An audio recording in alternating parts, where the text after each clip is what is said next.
Avui recordem 4 artistes catalans nascuts un 10 d'agost. Ramon Martí i Alsina. 1826, Barcelona.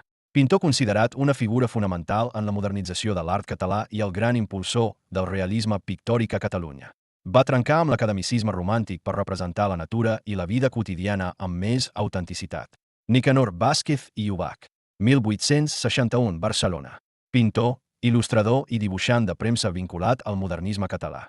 Va destacar per la seva extensa producció gràfica i per les seves representacions de la societat del seu temps. Domènec Fita i Molat. 1927, Girona. Escultor i artista multidisciplinari que va evolucionar de la formació acadèmica cap a l'abstracció i les avantguardes.